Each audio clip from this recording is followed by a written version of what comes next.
Gadekar sir Vidarbha Vidarbha रिजनचे STC आहेत आणि 2006 पासून पूर्णवेळ शिक्षक म्हणून काम करतायत. गेली 17 वर्ष ते आर्ट ऑफ लिव्हिंगच्या सेवेमध्ये आहेत आणि YLTP युवकांमध्ये ऊर्जा भरायचं खूप मोठं काम त्यांनी केलेलं आहे. सर्वांना प्रेरणादायी असं गाडेकर सरांचं काम आहे. गाडेकर सर, तुमचं खूप खूप स्वागत आहे आजच्या कार्यक्रमात. येस सर, तुम्हाला विनंती करतो की तुम्ही कंटिन्यू करा. जय गुरुदेव.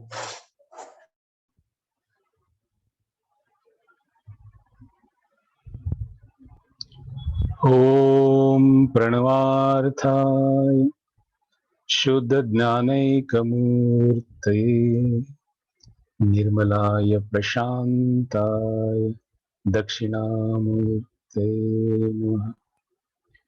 गुरुर्ब्रह्मा गुरुर्विष्णुः गुरुर्देवो महेश्वरः गुरु साक्षात् परं ब्रह्म तस्मै श्री गुरुवे नमः.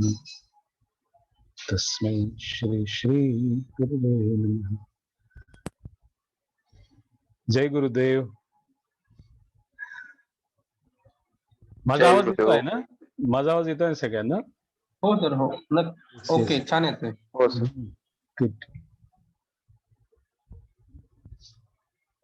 मेरा नाम भले ही संजय गाडेकर है, मेरी मातृभाषा मराठी है, लेकिन मैं बात हिंदी में करूंगा. चलेगा?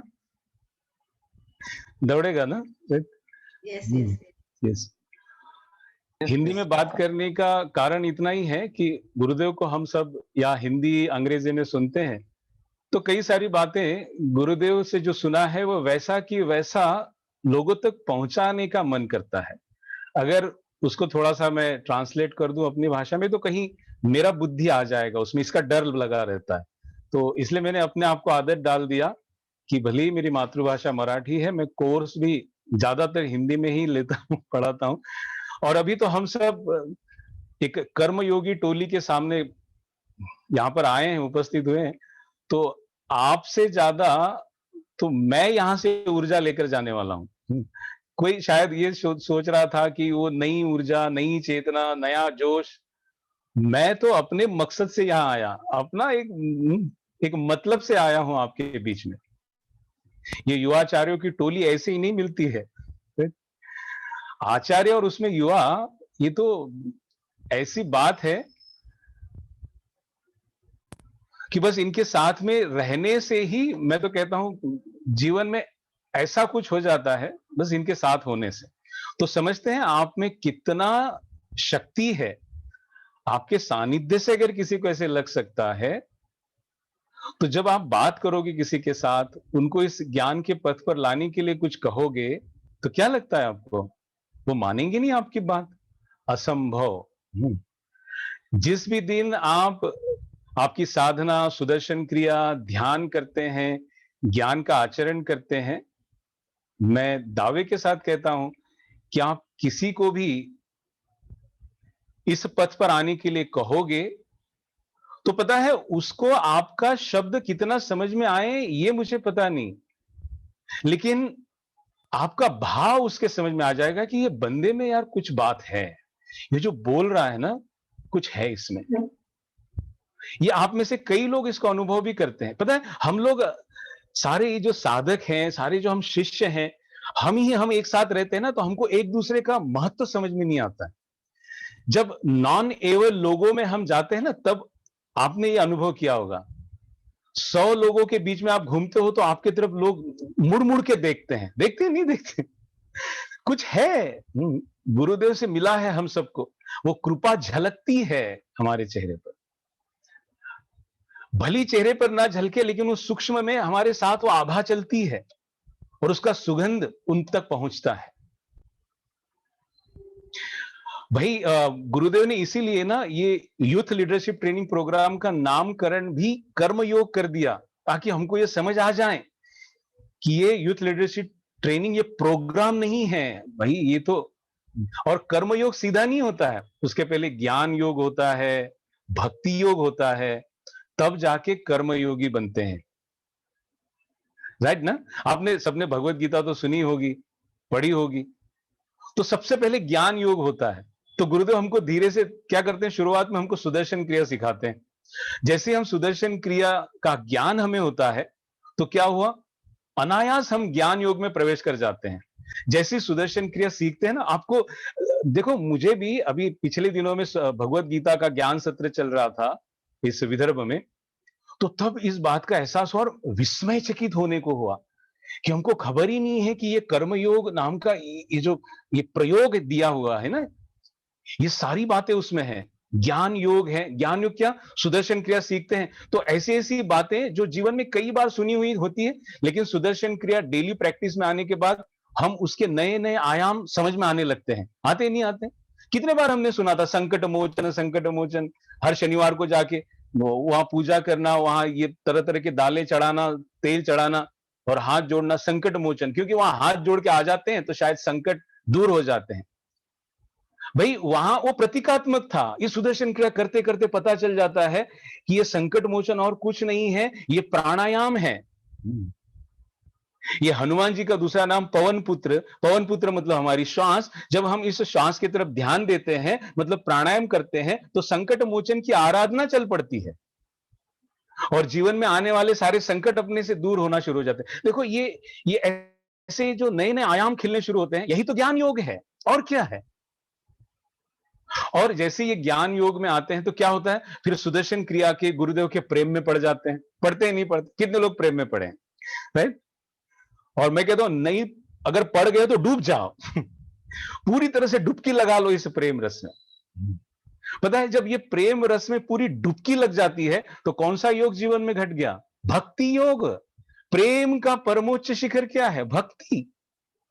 तो ये भक्ति योग में जैसे ही आप निखरते हो, अब कर्मयोगी बनने के सिवाय आपको कोई रोक ही नहीं सकता। कर्मयोगी तो बन ही गए हो। और जैसे ये कर्मयोगी बनते हैं तो ध्यान योग कहां जाएगा? जब इतनी सेवा चल रही है, इतना कर्मयोगी बने, ध्यान तो आपके साथ साथ चलेगा। आपको क्या लगता है सिर्फ आंखें बंद करके बैठ गए आधा घंटा 2 घंटा, कोई कोई बोलता है कि मेरा आज 2 घंटे ध्यान हुआ, ठीक है, कोई बात नहीं, लेकिन ये ध्यान तुम्हारे जीवन में कितना फिर विस्तार हुआ उसका? पूरा दिन भर कितना तुम ध्यान पूर्वक जिए? रोजाना पद्म साधना करना, रोजाना ध्यान का अभ्यास करना, जो संगीतज्ञ हैं वो जानते हैं, उसको रियाज कहते हैं। तो ये जैसे जैसे तुम्हारा ये ध्यान का इसका जब रियाज चलता है तो क्या होता है, हम सिर्फ उसकी प्रैक्टिस कर रहे हैं सुबह। उसका मकसद है पूरा दिन भर रात को सोने तक ध्यान का विस्तार हो। किस चीज में?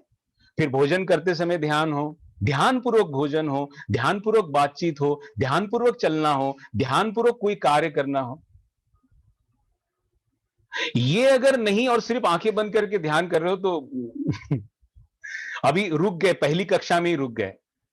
तो ये ध्यान का विस्तार करने के लिए हमें ये कर्मयोग बहुत मदद करता है।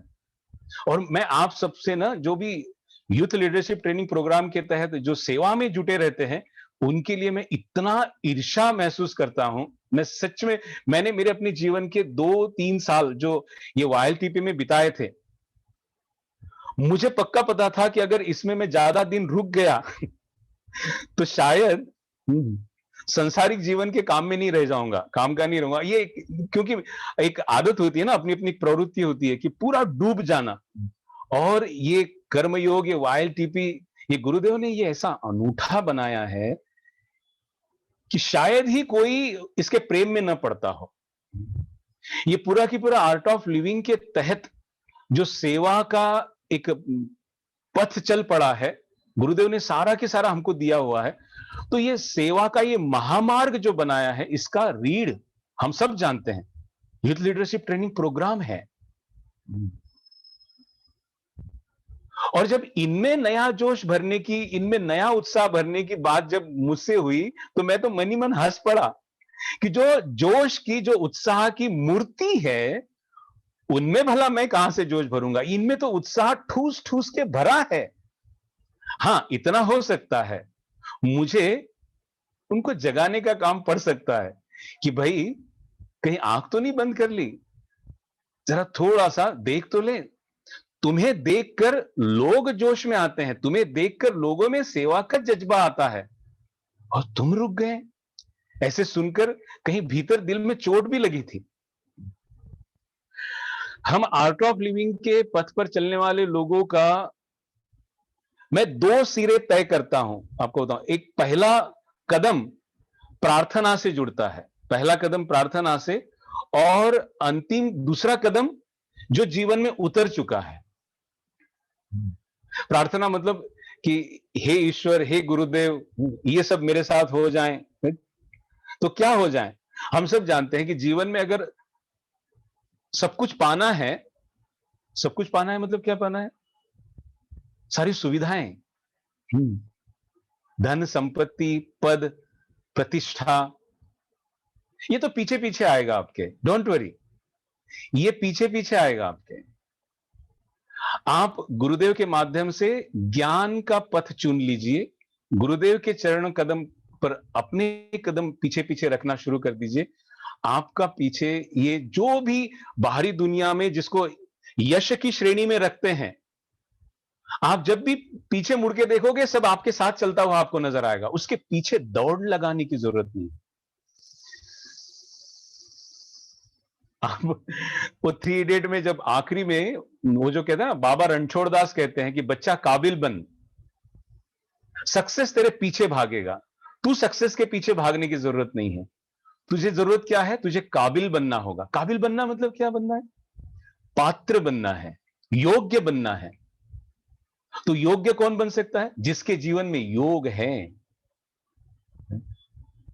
वही योग्यता हो सकती है। आप किसी भी क्षेत्र में हो, चाहे आप भूमिपुत्र हो, किसान हो, फक्र से कहिए, या कोई बिजनेसमैन हो, स्टूडेंट हो, या कोई आप किसी कंपनी में बड़े से पद पर एम्प्लॉय हो, कोई बैंकर हो, जो भी हो आप, या हाउसवाइफ हो,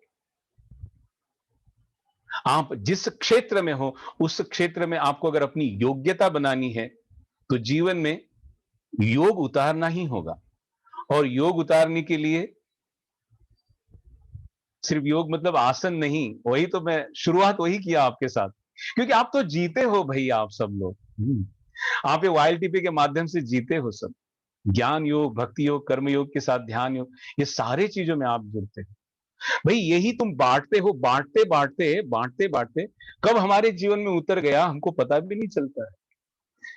जब खुशबूदार कुछ फूल तुम औरों के जीवन में उनके पथ पर डालना शुरू करते हो, खुशबूदार फूलों की क्या कहते हैं वो पत्तियां डालना शुरू करते हो दूसरों के मार्ग पर, और जैसा ही ये सेवा का कार्य आपने किया दूसरों के मार्ग पर खुशबू के फूलों को डालना, तो शाम को जैसे ही अपने हाथ से अपने चेहरे पर घुमाते हो तो पता चलता है कि अपने दोनों हाथ सुगंधित हो गए हैं।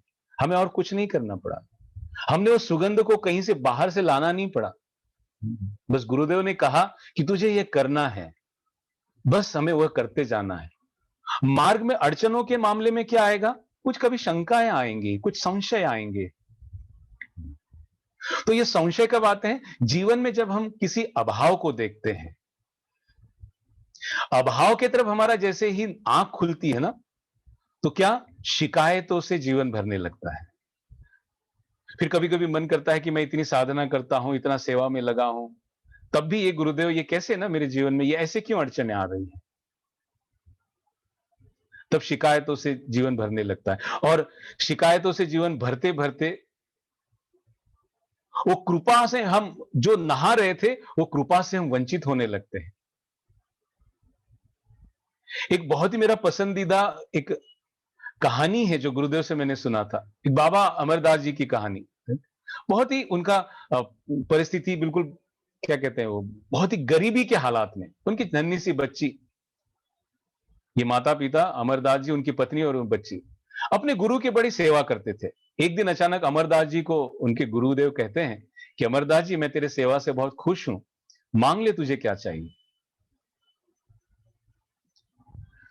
अमरदास जी को लगता है कि कुछ धन संपत्ति मांग लूं तो ये दरिद्री, ये गरीबी से पीछा छूट जाए, लेकिन अचानक उनको याद आता है कि सेवा तो मेरे सारे कुटुंबीय मिलके करते हैं, मैं अकेले कैसे मांग लूं।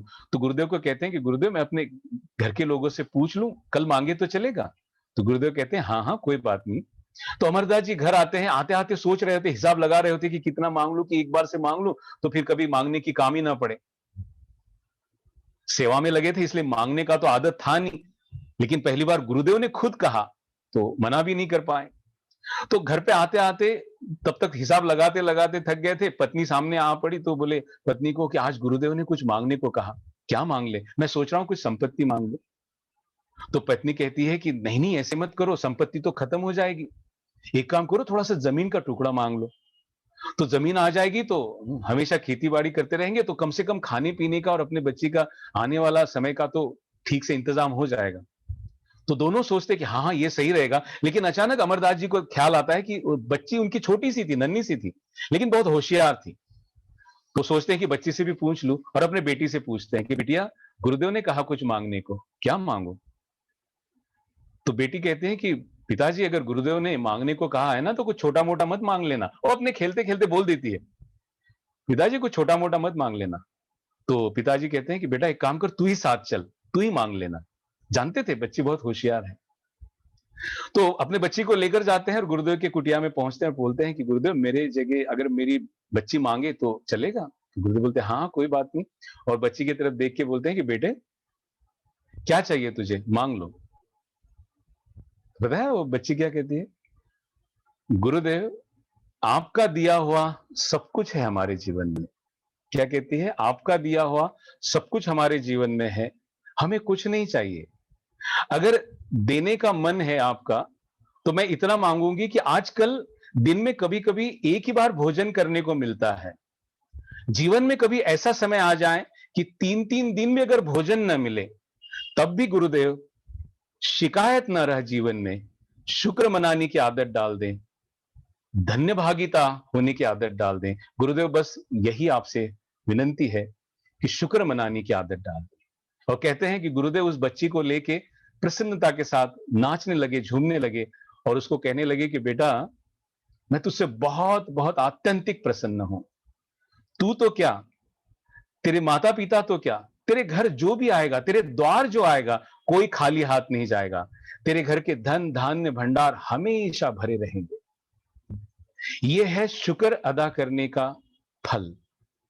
और तो ये मैं आपसे कहना चाहता हूं इस कहानी के साथ कि यह प्रार्थना है कि गुरुदेव मेरे जीवन में कभी भी शिकायत ना उभरे, हमेशा शुक्र मनाने की आदत डाल दें। तो हमारा यह साधक का सफर यहां से शुरू होता है।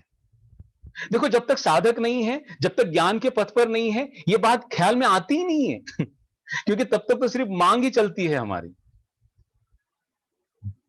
तो जब सुदर्शन क्रिया, पद्म साधना इस पथ पर आते से ही यह बात पता चलती है कि यस नहीं नहीं, जीवन में तो ये सब कुछ कृपा से मिला हुआ है। और कृपा कब बरसती है? जब मैं कृतज्ञ हूं, धन्य भागी हूं, जब मैं शुक्र अदा करता हूं, तभी कृपा बरसती है। तो अब ये एक नई प्रार्थना आई और मैं कहता हूं ये साधक की प्रार्थना है, पहला कदम है। और ये साधक का ट्रांसफॉर्मेशन शिष्य में, साधक का ट्रांसफॉर्मेशन, रूपांतरण शिष्य में जब होता है तब पता है वो क्या कहेगा? शिकवा नहीं शुक्राना सीख गए हैं, तेरे संगत में खुद को झुकाना सीख गए हैं। पहले मायूस हो जाते थे कुछ ना मिलने पर, अब तेरी रजा में ही राजी होना सीख गए हैं। ये जब आपके भीतर से उभरे, अब कोई मांग नहीं, क्योंकि अब तो सीख गए हैं, तेरे रजा में राजी होना सीख गए हैं। और मैं सही मायने में तब समझता हूं कि तब हमसे जो होगा ना उसे सेवा कहेंगे। क्योंकि जो इस प्रकृति के, इस ईश्वर के, इस गुरु के रजा में जो राजी हो गया वही तो तृप्त है, शिकायत नहीं है। वरना खुद के ही जीवन में शिकायत है, वो क्या खाक सेवा करेगा? खैर, फिर भी अगर शिकायत कुछ मन में बनती है, कुछ संशय मन में बनते हैं, तो साधक का काम क्या हो कि बस वो चलता रहे, जो गुरु ने पथ दिया है चलता रहे, रुकना नहीं। एक बार गुरुदेव के गाड़ी में जो बैठ गए, मैं आपसे कहता हूं चाहे कुछ भी हो जाए, चाहे कुछ भी हो जाए, गाड़ी से नहीं उतरना, उस गाड़ी में से नहीं उतरना। फिर चाहे भले ही गुरुदेव के प्रति भी आपके मन में कुछ शिकायत आ जाए, कोई बात नहीं, कर लो शिकायत गुरु से, लेकिन गाड़ी से नहीं उतरना। मुंह नहीं मोड़ना, मुंह नहीं मोड़ना। और जब आप इस पथ पर चलते रहोगे उन संशयों के साथ, उन शिकायतों के साथ, मैं प्रॉमिस करता हूं अपने जीवन के अनुभव के साथ, वो शिकायत ऐसे दूर होंगे, वो संशय ऐसे निकल जाएंगे, और अब जो उपलब्ध होगा उसका नाम है श्रद्धा। श्रद्धा रखकर चलो ये मैं नहीं कहूंगा, क्योंकि श्रद्धा जब तक उपलब्ध नहीं होगी तब तक सही मायने में वो श्रद्धा नहीं है। अगर कहीं संशय बनता है, कहीं शिकायत आती है, तो श्रद्धा की कमी है, तभी तो संशय बना। अरे भाई, कहीं अंधेरा महसूस हो रहा है तो उजाले की कमी है, तभी तो अंधेरा महसूस हो रहा है।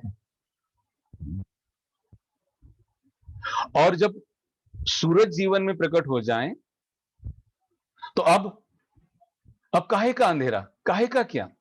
अब कोई कहेगा क्या? अंधेरे की बात तक कोई उठाएगा नहीं। और इस दिशा में आगे बढ़ने के लिए एक और एक ही माध्यम हमको गुरुदेव ने दिया है, बस जो हमें मिला है उसे बांटना है, सही मायने में कर्मयोगी बनना है। इसमें क्या रोकता है आपको? मुझे तो नहीं लगता कोई रोकेगा करके। एक छोटी सी बात मैं आपको कहूं, हम में से ज्यादातर लोग किसान कुटुंब से संबंधित रखते हैं, सही ना संतोष भैया? हाँ विक्रम भैया, श्रद्धा जी, मैक्सिमम लोग, ज्यादातर लोग कहीं ना कहीं हम Yes, yes. तो वो खेत में क्या मराठी त्याला धुरा म्हणतो आपण, राइट? तो ऐसे समझ लो कोई एखादा व्यक्ति अपने वो धुरे पे बैठा था, विदर्भ में उसको धुरा बोलते हैं, दो खेत के बीच में का जो बाउंड्री होता है। उधर पश्चिम महाराष्ट्र में क्या बोलते हैं उसको? बांध म्हणतात, बांध, बांध, शेताचा बांध तो बांध, अच्छा चलो बांध पे बैठे हैं। हाँ, तो बांध में हमें लगता है कि वो पानी को जो अड़ाते हैं उसको बांध बोलते हैं। तो चलो देखो, अभी विदर्भ, वराड और पश्चिम महाराष्ट्र में भाषा में तो थोड़ा सा फर्क आएगा।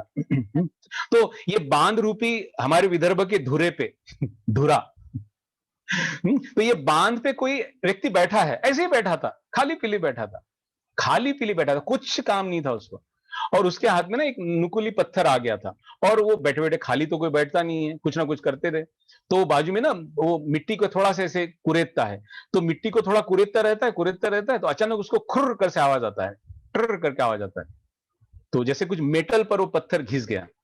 तो जैसे वो थोड़ा मिट्टी हटा के देखता है तो एक सोने का सिक्का उसको दिखा देता है, सोने का सिक्का दिखा देता है। क्या करेगा वो? एक ही सिक्के को लेके भागेगा घर पे? नहीं, मैं आपसे पूछ रहा हूं, एक ही सिक्के को लेके भागेगा क्या? क्या करेगा? और वहां पर, और पता है थोड़ा सा और खोदता है, वो थोड़ा सा खोदता है तो उसको अब 4-5 सिक्के मिलते हैं। अब क्या करेगा वो? 4-5 सिक्के लेके 5 और 6 बहुत हो गए, भाग जाएगा? नहीं ना, क्या करेगा? और खोदेगा, और खोदता है तो और मिलता है, तब क्या करेगा? नहीं नहीं, और चाहिए, और खोदेगा, मांग और रखेगा। खोदते खोदते उसको मिलता जाता है। अब क्या करेगा? अकेला ही खोदेगा या अपने घर के लोगों को बुलाएगा? अपने घर के लोगों को बुलाएगा, नहीं बुलाएगा? अपने अपने जिनको प्रेम करता है उनको बुलाएगा कि नहीं बुलाएगा? अरे खजाना मिल चुका है, आओ आओ, करेगा नहीं करेगा? करेगा नहीं करेगा? यस, वो रुकेगा क्या? वो थकेगा क्या? तो नहीं। भाई हम क्यों थकने की बात करते हैं? ऐसे ही जाके हमने, किसी मित्र ने बोला, किसी ने बोला, जाके हम YLTP में दाखिल हो गए अनबने मन से। पहले 2 दिन तो लगा कि उठ के भाग जाऊं, और जैसे जैसे सुदर्शन क्रिया हुई तब पता चला नहीं, कुछ तो अलौकिक है, कुछ अद्वितीय है, कुछ अद्भुत है। और फिर जैसे जैसे YLTP के साथ आगे बढ़ते हैं, बढ़ते गए, पता चला बाप रे, ये तो अनमोल खजाना हाथ लग। तो रुकते क्यों भाई?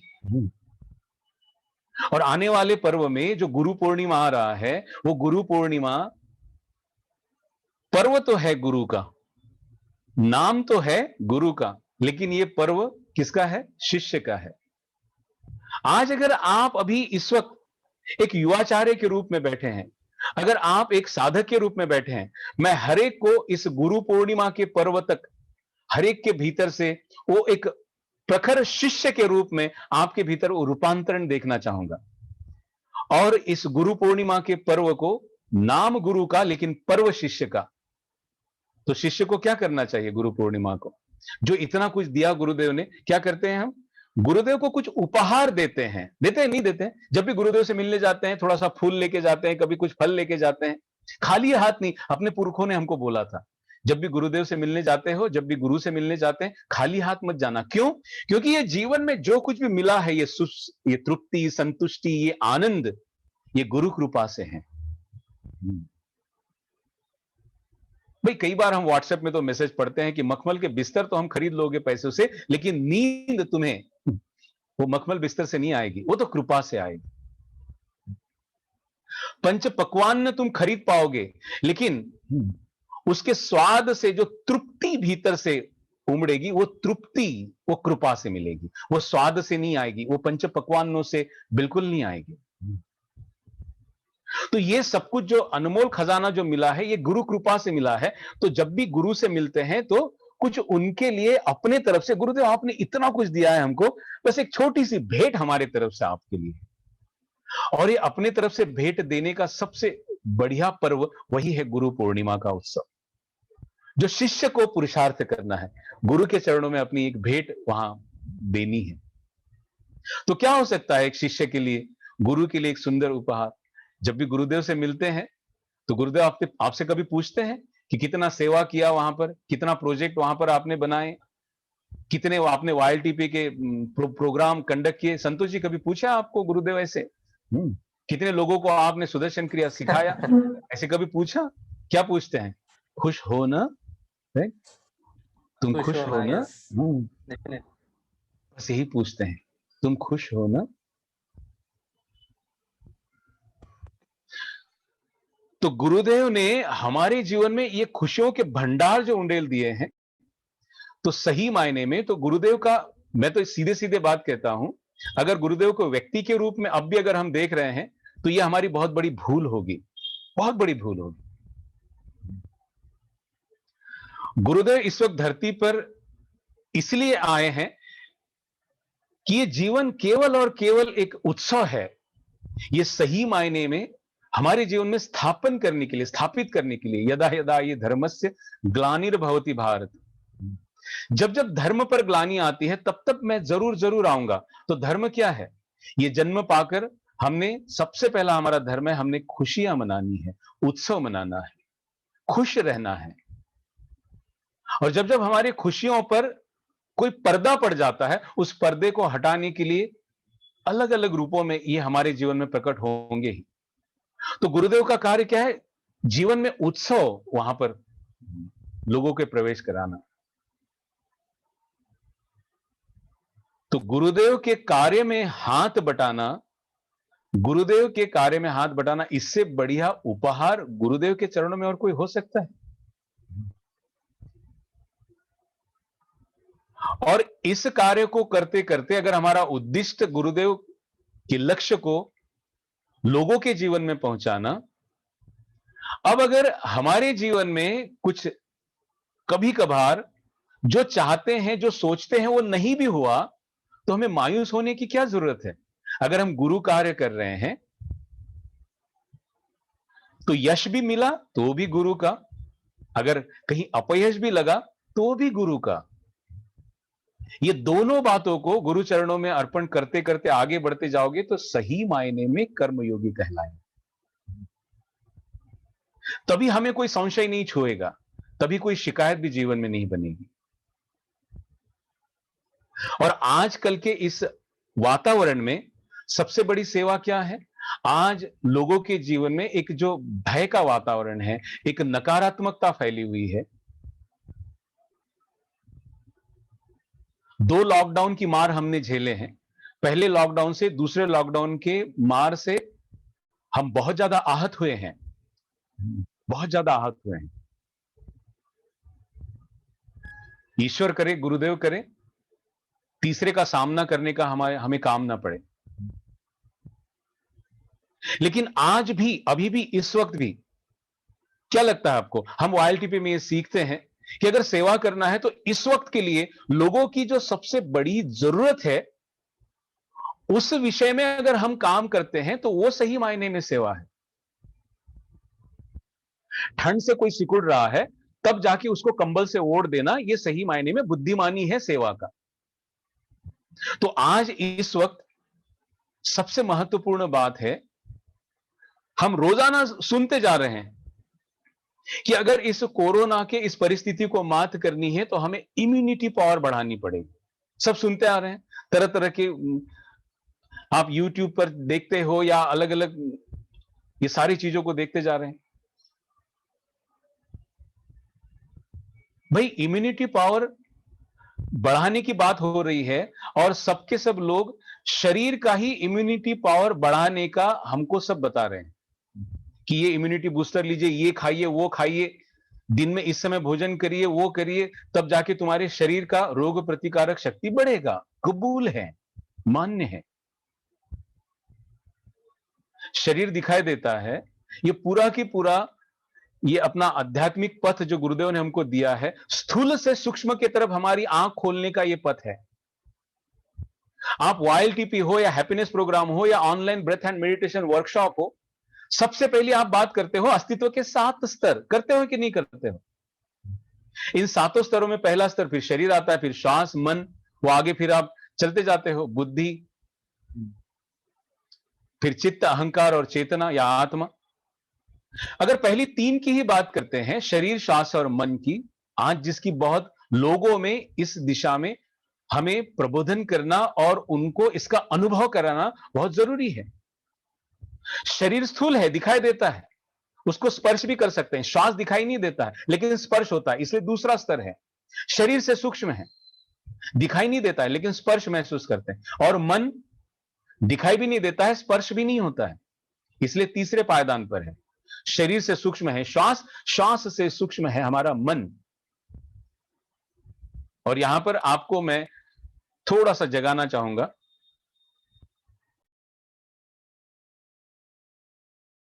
जो जितना सूक्ष्म है वो हमारे जीवन पर ज्यादा असर डालता है, ज्यादा प्रभावी है। जो जितना सूक्ष्म है, भाई कोरोना दिखाई देता है खुले आंखों से? नहीं ना, सूक्ष्म है। तो कोरोना की ताकत इस शरीर से ज्यादा है, इसीलिए तो सब गड़बड़ हो रही है। हमारे पास वो सारे आयुध मौजूद हैं, कोरोना से भी सूक्ष्म और उससे प्रभावी आयुध मौजूद हैं। कोरोना तो दिखाई देता है, तरह तरह के ग्लासेस लगाकर हमारे वैज्ञानिक देख सकते हैं, उसको देख सकते हैं। पावरफुल मैग्नीफाइंग ग्लासेस के माध्यम से कोरोना दिखाई देता है, तभी तो इसके ऊपर प्रयोग हो रहे हैं। लेकिन मुझे बताइए, कोई ऐसा मैग्नीफाइंग ग्लास बना पाया कि जिससे मन दिखाई दे आपका? मतलब कोरोना से भी सूक्ष्म है हमारा मन और कोरोना से भी ताकतवर है हमारा मन। और इस वक्त सारी की सारी इम्यूनिटी पावर बढ़ाने की बात कर रहे हैं शरीर की। शरीर तो तगड़ा बन गया है लेकिन मन कमजोर रह गया है। तो पिछले हमने इस दूसरे भयावह इस आघात ने हमको यह बता दिया कि 10-12 युवा कोरोना संक्रमित हो गए, बहुत ताकतवर थे, शारीरिक रूप से तगड़े थे, मजबूत थे। उसमें से 5-6 लौट के आए, 2-3 लौट के ही नहीं आए। शरीर तगड़ा था, ये 2-3 क्यों लौट के नहीं आए? मन कमजोर था, मन भयभीत हो गया था, मन बैठ गया था। और मन भयभीत होने से, मन कमजोर होने से वो मजबूत शरीर कोरोना से लड़ नहीं पाया। और दूसरी तरफ हमने ये भी उदाहरण देखे कि कोई 75-80 साल के बुजुर्ग, वो भी कोरोना से संक्रमित हुए। इन युवाओं से उनका स्कोर ज्यादा था, कोरोना से संक्रमित होने के बावजूद उनका स्कोर ज्यादा था और उनको 2-3 अलग अलग कोई व्याधियां भी थी। इसके बावजूद भी ये 75-80 साल के बुजुर्ग स्वस्थ होकर लौटे, कोरोना से लड़कर वापस लौटे। ये भी उदाहरण देखे हैं आपने अपने आसपास। बात क्या हुई? आज कर्मयोगी के रूप में मैं आपको यह बात करना चाहता हूं कि इस वक्त, इस वातावरण में, इस वक्त अगर हम सेवा के लिए आगे नहीं बढ़ेंगे तो मैं आपको कहता हूं कि यह कर्मयोग हमारा शून्य के रूप में चला जाएगा। यह वो मौका है, इस वक्त प्रकृति ने, ईश्वर ने, गुरुदेव ने यह मौका हमको इस वातावरण में दिया है। देखो, जितनी बड़ी चुनौती जीवन में आती है उतना उस चुनौती का सामना करने वाला चमकता है। पिछले इस 3 महीने से एक ही बात भीतर उभर कर आई है कि ये जो वातावरण है, ये वातावरण इन साधकों के लिए, गुरुदेव के शिष्यों के लिए अपनी किस्मत चमकाने जैसा है।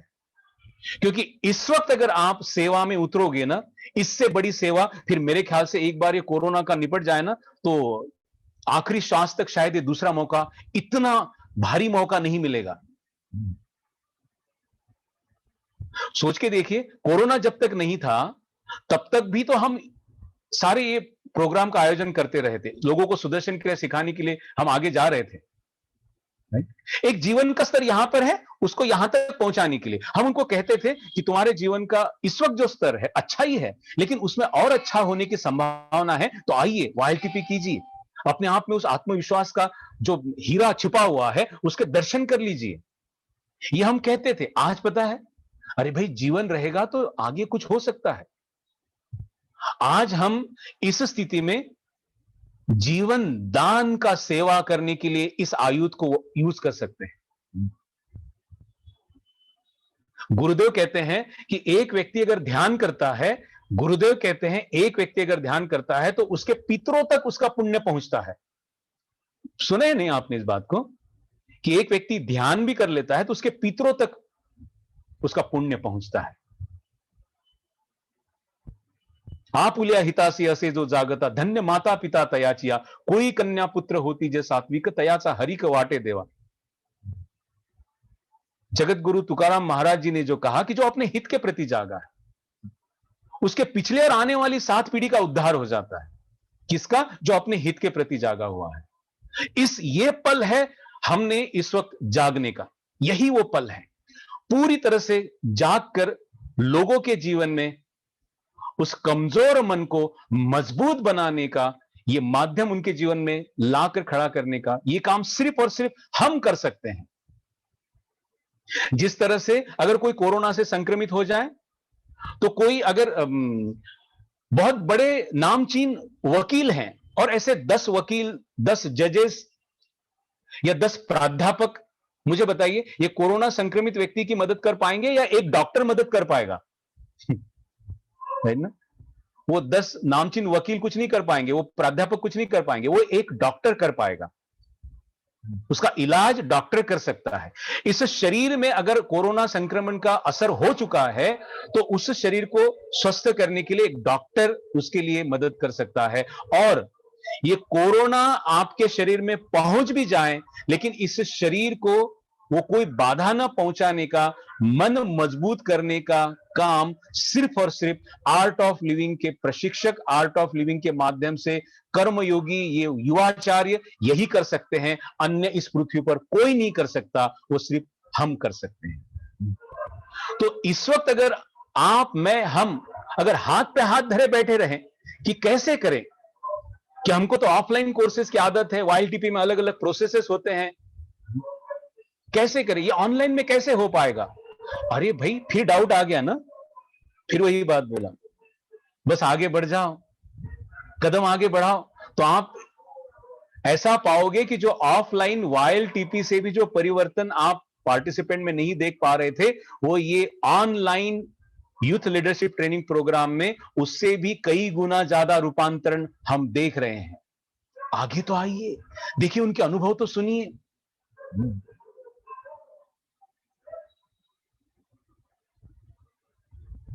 और फिर वो जो मैसेज मैंने पढ़ा कि आज ये युवाचार्यों का मेला है और उसमें ऐसे ऐसे बातों पर कुछ बातें होने वाली है कि चला स्वतःला सिद्ध करूया। तो पता है संतोष जी, विक्रम जी, मुझे ना थोड़ा सा मन में मैं थोड़ा हंसी आ गई। पता है क्यों हंसी आ गई? अरे भाई, सिद्धों को सिद्ध करने की बात कर रहे हैं जो खुद सिद्ध है। आप सब सिद्ध है भाई। जब गुरुदेव आपको सिद्ध के रूप में दीक्षित कर चुके हैं,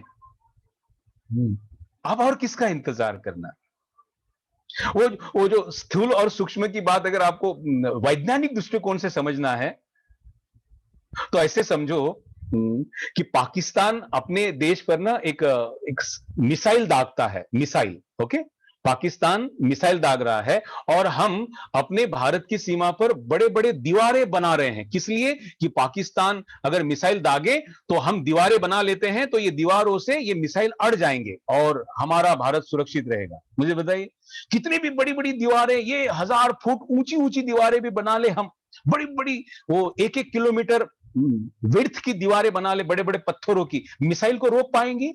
उस दीवार के ऊपर से मिसाइल आएगा और हिंदुस्तान की धरती पर गिरेगा और विध्वंस होके रहेगा। तो अगर इस मिसाइल को छोड़ा है, उसने मिसाइल छोड़ा है और मुझे मेरे भारत की भूमि को अगर विध्वंस होने से बचाना है, तो मुझे क्या करना पड़ेगा? उस मिसाइल से भी पावरफुल ज्यादा दूसरा मिसाइल छोड़ना पड़ेगा और उसने छोड़ा हुआ मिसाइल मेरे धरती पर छूने के पहले हवा में ही उसको नष्ट करना होगा, राइट? तब जाके मेरी भारत भूमि सुरक्षित रहेगी। तो ये भारत भूमि मतलब अपना शरीर।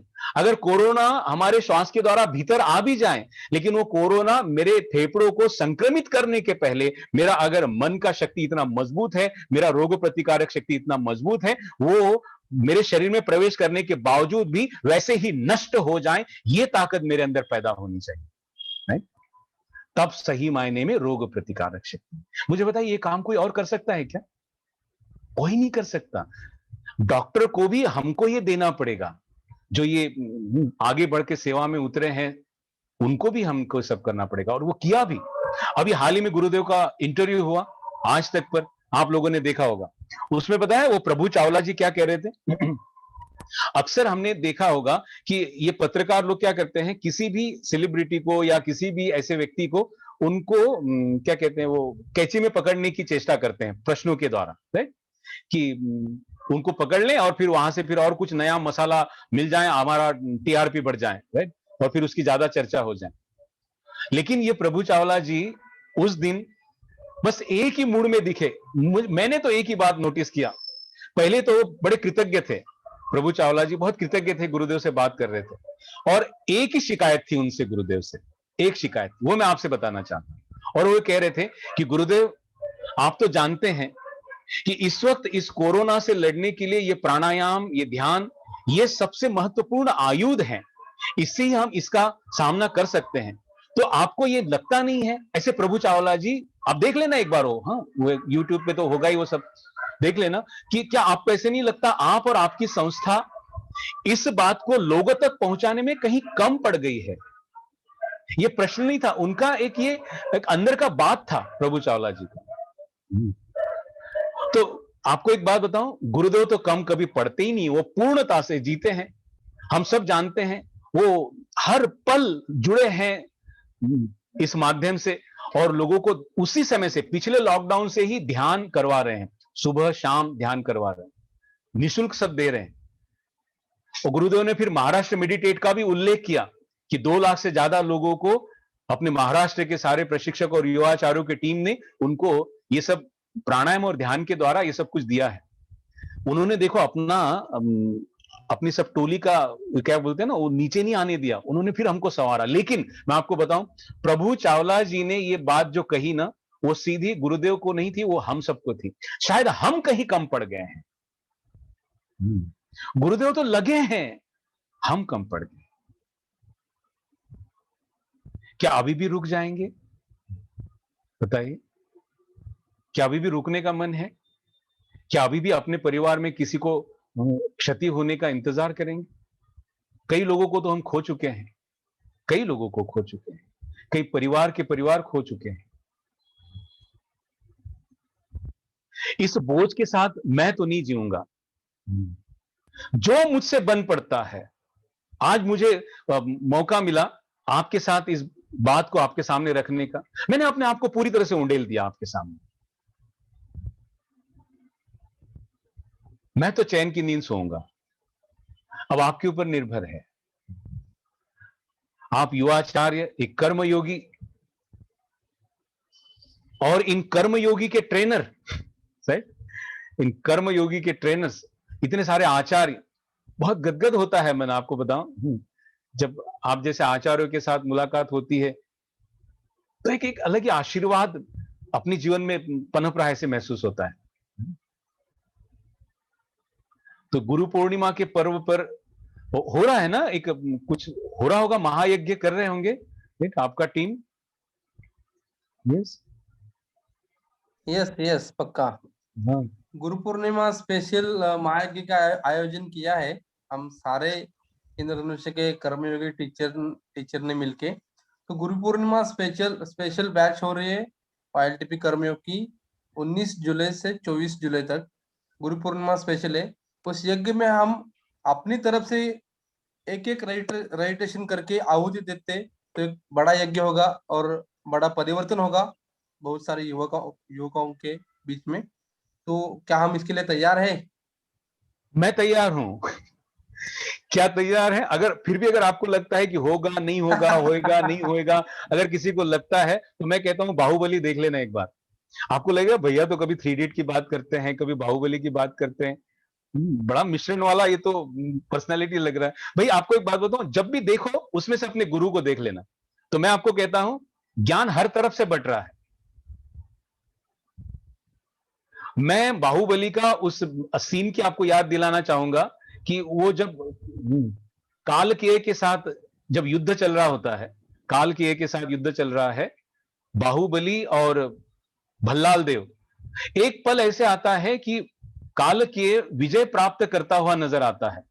उसका झंडा माहिष्मती के किले पर फहराता है और सारी की सारी सेना, माहिष्मती की सेना दौड़ने लगती है। किसी का पैर टूटा हुआ है, कोई लंगड़ता हुआ भाग रहा है, मृत्यु के भय से भाग रहे हैं। और वहां पर इस सीन पर आज सच में चले जाना, आपने वो 3 इडियट का भी सीन देख लेना या फिर ये बाहुबली का भी सीन देख लेना, और तब ये बाहुबली उसका डायलॉग है कि मृत्यु क्या है, मृत्यु अपने बल से शत्रु का बल ज्यादा है, ये जान लेना मृत्यु। क्या लगता है आपको, सिर्फ मेरा शरीर नष्ट हो जाएगा तो मृत्यु? अपने बल से शत्रु का बल ज्यादा है, ये जान लेना मृत्यु। और वहां से वो आगे डायलॉग है, मुझे उतना याद नहीं है, लेकिन बस इस बात को मैंने पकड़ा। इस मृत्यु को मैं मारने जा रहा हूं, ऐसा बाहुबली अंत में कहते हैं। इस मृत्यु को मैं मारने जा रहा हूं, मेरे साथ आएगा कौन? और फिर आवाज उठती है मैं, राइट? और महासेना आगे बढ़ती है और कालकेय का सफाया होता है। क्यों हुआ? बस। और ये आपके भीतर से ये जोश पैदा करने वाला बाहुबली आपके अंदर ही छिपा हुआ है। रावण का वध करने के लिए राम की जब सेना चल पड़ी, तो उस राम की वानर सेना में जोश पैदा करने का काम कौन करता था? बीच में बाहुबली, मतलब कौन? अपने हनुमान जी अपने कंधे पर गदा रखकर, मेरे पीछे पीछे बोलना पड़ेगा, आप अपने घर में म्यूट हो, कुछ भी हो, कोई बात नहीं, बोलो श्री प्रभु रामचंद्र की जय बोलना पड़ेगा। बोलो श्री प्रभु रामचंद्र की जय। ऐसा कौन कहता था? हनुमान जी, पवन पुत्र। और ये वानर सेना, ये वानर कौन है? ये बहुत बहुत छोटे छोटे छोटे छोटे वानर, लेकिन अनगिनत। तो ये हमारा जो अनगिनत सेल्स, पेशियों से बना हुआ शरीर है, तो ये सारे अणु रेणु मतलब अपने वानर सैनिक है। और जब हम हमारे भीतर ये संकट मोचन को जगाते हैं, जब भर भर के श्वास लेते हैं, प्राणायाम के द्वारा श्वास लेते हैं, तो क्या हुआ? बोलो श्री प्रभु रामचंद्र की, तो एक एक पेशी को ऑक्सीजन मिलता है और वो नव चैतन्य पैदा होता है और अंदर से आवाज गूंजती है जय। और जय करके आगे बढ़ते हैं। तो आपको बताओ, रावण का वध होना कोई चमत्कार नहीं है। चमत्कार अगर उसके पहले था, रावण का वध होना तो निश्चित था। ये वानर सेना वहां पर महाबली हनुमान, लक्ष्मण जैसे सजगता जिनकी वहां पर मौजूद है, और राम, रामा ने ऊर्जा, मतलब मेरे अंदर ही वो चेतना मौजूद है, वो राम, ये सब कुछ वहां पर है। तो रावण का तो वध हो के रहेगा। यस। और उसके लिए जो महायज्ञ का आयोजन किया, मैं आपका बहुत बहुत आभारी हूं, ये पूरा आयोजक टीम का। पता है मैंने क्यों आभार व्यक्त किया? क्योंकि ऐसे आयोजन करने के लिए भी गुरुदेव से एक प्रकार से आशीर्वाद ही मिलते हैं। ऐसे ही किसी के मन में नहीं आता है। वो बोलते हैं ना कई बार ऐसे, श्रद्धा जी आपने किसी किसी के साथ बात करते हो तो, अरे तुमच्या मुखातून तो गुरुदेवच वदले बा, बोलते हैं नहीं बोलते हैं कई बार ऐसे? बोलते हैं। और उन्होंने जो बोला फिर आप उसके ऊपर अमल करते हो, और ऐसा कुछ हो जाता है जो हमारे वेस्ट विदर्भ में हो चुका है, हमारे पश्चिम विदर्भ में हो चुका। 3 महीने पहले ऐसे ही हमारे एक आचार्य हमसे बोले कि भैया क्या करें, चलो कुछ शिव सूत्र का एक ज्ञान सत्र का आयोजन करना शुरू कर देते हैं। और शिव सूत्र से शुरू हुआ और बोले 50 लोग भी आ जाए तो काफी है, अपना तो भला हो जाएगा, अपना तो ज्ञान सूत्र चलता रहेगा। और शिव सूत्र जैसे ही शुरू हुआ, हमको 2 लिंक अडॉप्ट करने पड़े 100 के, फिर 2 कैमरे के साथ हमको रहना पड़ता था। फिर उसी शिव सूत्र में हमने डोनेशन इकट्ठा किया और 500 का लिंक फिर खरीद लिया, और 500 का लिंक खरीदकर भगवत गीता का ज्ञान सत्र शुरू हो गया। और भगवत गीता के ज्ञान सत्र में 400-500 लोग रोज वहां पर भगवत गीता में आते थे। और अब सिर्फ ज्ञान में आएंगे क्या, तो फिर अंदर वो तो अपने आप नव चैतन्य तो प्रकट होगा ही, नया जोश तो आएगा ही। और उस जोश ने क्या काम किया पता है, स्वामी शरणू जी को लेके पश्चिम विदर्भ के 50-60 टीचर इकट्ठे होकर एक 270 लोगों का online breath and meditation workshop और 235 लोगों का, ऐसे कुल 15 दिनों के भीतर 505 लोगों का online breath and meditation workshop करा लिया। जो पिछले साल भर में भी जो 500 लोगों के ऊपर लोग सुदर्शन क्रिया नहीं सीखे थे, वो 15 दिन में सीख गए थे। 15 दिन। तो ये ऐसा जो सोचते भी नहीं है, और ये सत्र चल ही रहा है, अभी नारद भक्ति सूत्र चल रहा है और वो खत्म नहीं होगा, ये चलता रहेगा। तो हम आज भी बोलते हैं कि जिस प्रशिक्षक के मुख से जब ये बात निकली थी कि चलो भैया शिव सूत्र चला लेते हैं, तो आज भी मैं कहता हूं कि उनके मुख से गुरुदेव ही बोले, अन्यथा ये संभव ही नहीं। तो ऐसे ही मैं आप सब लोगों को कहता हूं कि बस गुरुदेव ही बोले हैं कि गुरु पूर्णिमा के पर्व पर इस युवक नेतृत्व प्रशिक्षण कार्यक्रम का, इस कर्म योग का, इस महायज्ञ का आयोजन बस धमाकेदार रूप से हो जाए। और अभी संतोष जी से मैंने सुना कि एक एक रजिस्ट्रेशन की बात करते हैं, क्यों छोटी छोटी बात करते हैं संतोष जी? बिल्कुल छोटी बात नहीं करेंगे। जितना मेरा कलेजा है, जितना लोगों को मुझे इस पथ पर लाना है, लाते हैं। अरे भाई, पहले हम कर्मयोग ऑफलाइन में आयोजित करते थे तो अपने हॉल की सीमा देखकर हमको बोलना पड़ता था कि 50 लोगों से ज्यादा हम लोगों को नहीं ले पाएंगे क्योंकि हॉल इतना छोटा है। होता है नहीं होता है? अभी तो ये ऑनलाइन में गुरुदेव ने पूरा की पूरा हमको बिल्कुल बाउंड्री खोल दिया है। और आपको बताता हूं, आपका अगर 300 का लिंक है, आपको जब भी जरूरत पड़े 500 का लिंक हमारे पास में है। आपके इस महायज्ञ में ये भी हमारी आहुति अगर हमसे मिल जाए कि हमारी वो 500 की लिंक आपको जरूरत पड़े, तो कभी भी आपके लिए इस युवक नेतृत्व प्रशिक्षण कार्यक्रम के लिए उपलब्ध रहेगी हमारी तरफ से, ठीक है। और पश्चिम विदर्भ की तरफ से भी हम अपना पूरा योगदान देंगे। सब लोग तैयार हैं? यस। मैं ना सबको नहीं देख पाया, अभी एक ही फ्रेम में मैं सबको देख रहा हूँ। अच्छा, स्वप्निल जी, बापू जी हैं, अच्छा, प्रकाश जी, रमेश जी,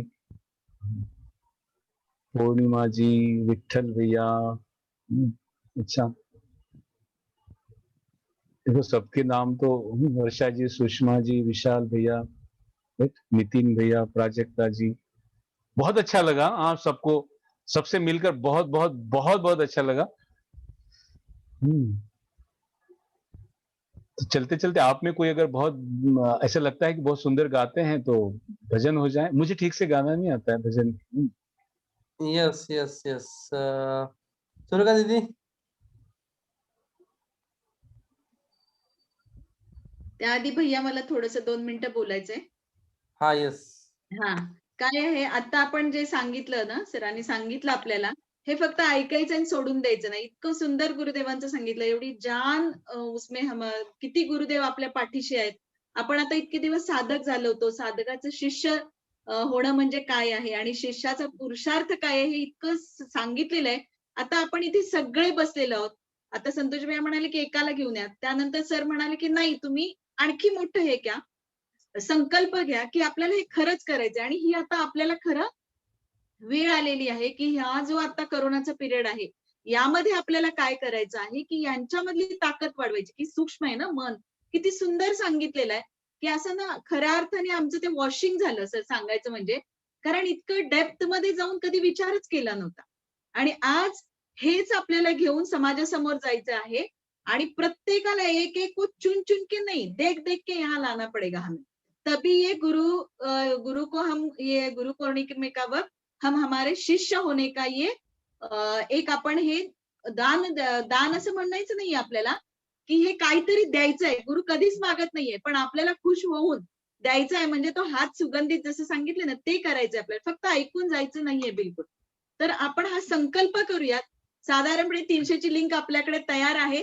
300 लोकांचा, माझं तर असं कदाचित हे छोटं असू शकेल, आणि आता यापेक्षा सर पण म्हणले दीदी, तिथे आता सर पण बोललेत की 500 ची लिंक पण उपलब्ध आहे.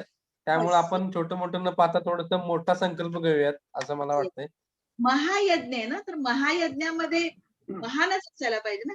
आणि संकल्प घेतला तर शिवसूत्राचं उदाहरण सांगितले होणारच. आणि आज आपण सगळ्यांनी संकल्प घेऊयात की येस, इथे 501 लोकांचा कोर्स होणार आहे. संकल्प घेऊयात आपण आज. क्या बात है. Very nice. इस नकारात्मकता के लहर को काटने के लिए हमको सकारात्मकता की उससे भी ऊंची लहर उठाना पड़ेगा. येस. यस. और आपका संकल्प हो चुका है, गुरुदेव की कृपा तो निरंतर बरस रही है, ये हो के रहेगा, मेरा Yes, विश्वास है.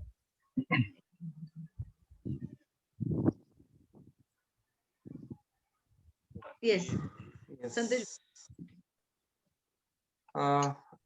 हा, कोणाला काय बोलायचंय? आपले टीचर्स, इंद्रधनुष्य टीमचे टीचर्स पैकी कोणाला काय बोलायचं असेल तर बोलू शकताय 2 मिनिटं. सर आहेत.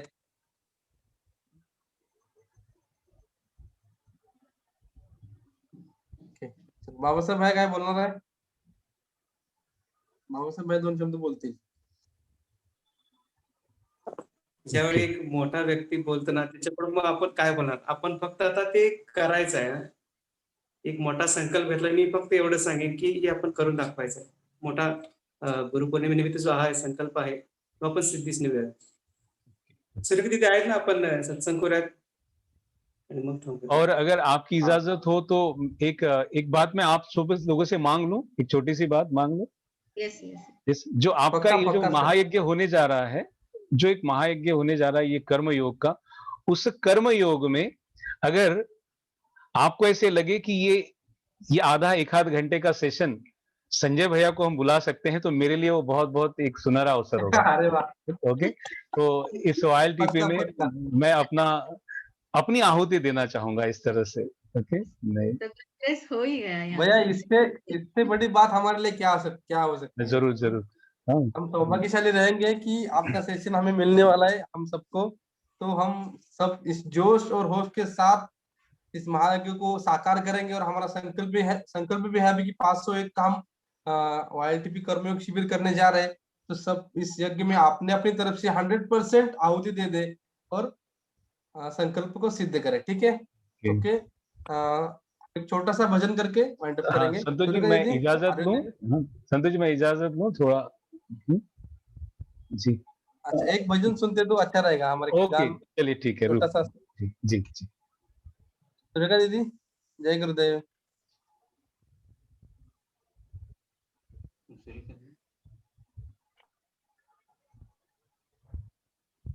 हाँ सुरेखा दीदी, ओवर टू यू.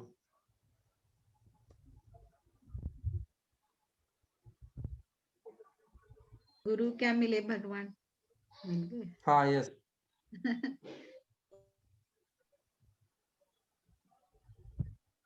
सुरेखा दीदी, ओके. सेटअप.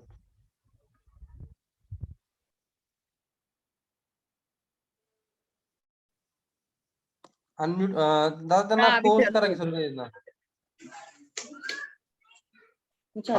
ओके. हाँ.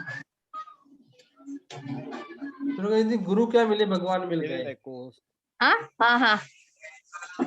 हाँ. गुरु क्या मिले वो तो पीछे. मुझको जमीन आसमां मिल गए. मुझको जमीन आसमां मिल गए. गुरु क्या मिले भगवान मिल गए. गुरु क्या मिले भगवान मिल गए. मुझको जमीन आसमान मिल गए. गुरु क्या मिले भगवान मिल गए. गुरु क्या मिले भगवान मिल गए. कितना बेबसा था जीवन, कितनी बेबसी, रूठ ही गई थी मुझसे कब की हर खुशी, कितना बेबसा था जीवन, कितनी बेबसी, रूठ ही गई थी मुझसे कब की हर खुशी, गुरु क्या मिले भगवान मिल गए, मुझको ज़मीं आसमां मिल गए, मुझको ज़मीं आसमां मिल गए, गुरु क्या मिले भगवान मिल गए, गुरु क्या मिले भगवान मिल गए, भगवान मिल गए, भगवान मिल गए। जय गुरुदेव, जय गुरुदेव। संतोष जी, विक्रम जी, संगत येस भैया, तुम्ही इतका अमूल्य वेळ देऊन हे सगळ्यांसाठी इतका वेळ दिलात त्याबद्दल इंद्रधनुष्य टीचर टीम कडून तुमचं खूप खूप धन्यवाद आणि आभार. आणि खूप छान वाटलं, अतिशय अतिशय मनापासून म्हणजे मन भरून आलं असं काहीतरी करायचा नवीन एक संकल्प ऊर्जा तुम्ही खूप छान प्रकारे दिलीत, त्याबद्दल पुनः एकदा आभार, धन्यवाद. ये आपका भाव था संतोष जी, जो भी आयोजक है इनका भाव था कि ऐसे कुछ आए कि इनमें वो आ जाए वो सब कुछ, तो आप मेरे जगह किसी को भी बुला लेते तो आज ये होने वाला था, पता है क्यों? क्योंकि आपका भाव बहुत शुद्ध था। मिलते हैं ऐसे शुद्ध भाव के साथ, आपसे इजाजत लेता हूँ, फिर मिलेंगे। जय गुरुदेव, जय संगत सर। गुरुदेव, जय गुरुदेव, जय गुरुदेव. संगच्छध्वम. संगचक्रम. हा. येस, जय गुरुदेव. सगळ्यांना सांगायला मला आवडेल की इतकं सुंदर ज्ञान आणि इतकं सुंदर नॉलेज आपल्याला भैयाने दिलेलं आहे, तर तुम्ही सगळ्यांनी ह्या आहुतीमध्ये भाग घ्या आणि गुरुदेवांचा जो आपला YLTP youth leadership training programme आहे, युवक नेतृत्व प्रशिक्षण शिबिर याला म्हटलं जातं, हा जो 7 दिवसांचा रेसिडेन्शियल प्रोग्राम आहे, या सगळ्यासाठी आपण 19 ते 24 जुलैच्या माध्यमातून जोडणार आहोत. तर तुम्ही सगळ्यांनी तुम्हाला जेवढे शक्य आहे तेवढी तुम्ही आहुती द्या आणि जास्तीत जास्त लोकांना ह्या शिबिरामध्ये जोडा. आणि तुम्ही सुद्धा एक ऍज अ व्हॉलेंटियर म्हणून तुम्ही यासाठी सेवा करू शकताय. तर विक्रम भाईने चॅट बॉक्स वरती लिंक दिलेलीच आहे. त्याचबरोबर तुम्हाला ग्रुपवर सुद्धा लिंक मिळेल, तर तुम्ही त्या लिंकवर जाऊन रजिस्टर करा आणि एक नवीन जोमाने आपण काम करूयात. ठीक आहे. येस, तुम्हाला सगळ्यांचे सुद्धा खूप खूप आभार, तुम्ही वेळात वेळ काढून इकडे आलात त्याबद्दल. आपण हा कार्यक्रम इथे संपला असं मी जाहीर करतो. फक्त टीचर्स थांबतील, तुम्ही बाकी सगळे लिव्ह करू शकता. जय गुरुदेव. इंद्रधनुष्य टीमचे टीचर फक्त थांबतील.